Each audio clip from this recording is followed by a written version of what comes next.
Bismillahirrahmanirrahim. Urang bingung kantenan pasti osok, urang rupak hate kantenan pasti osok. Eta mah akibat, tapi anu priyogi kurang diranongan nyaeta sebabna sanes akibatna. Salah sawios ieu nazam sebab-sebab anu matak ngarupakeun hate urang, ngabingungkeun kana pikiran urang. Mugia manfaat khususna kangge al-fakir umumna jeung urang sadayana. Amin Allahumma amin. Bismillahirrahmanirrahim. Ditahan teu katahan, dipikir terus-terusan, datang nafsu panas baranan, setan iblis ngadeketan, nafsu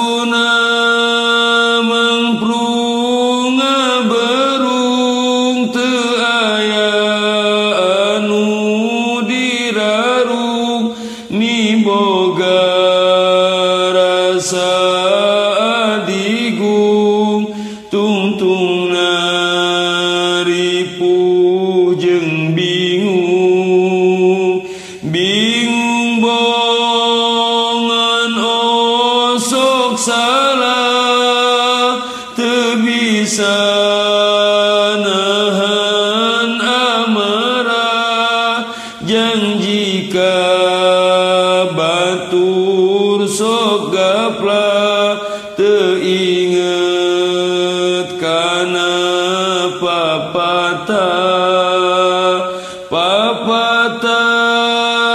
ti para sepuh, ulah boga rasa angkuh, mun janji kudu sing kukuh, ucap lampah masing ampuh,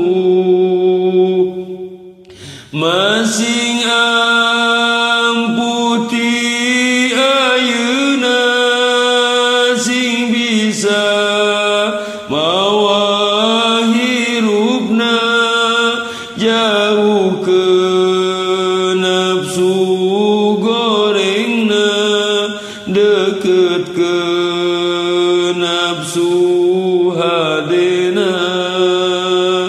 Ya Allah anu ngayuga ieu alam ngan nyalira, bumi langit ge tohaga, eusina meuni pohara, manusia maruji syukur ka Gusti Allah nu ngatur, ieu dunya subur mamur, kalayan hirupna jujur.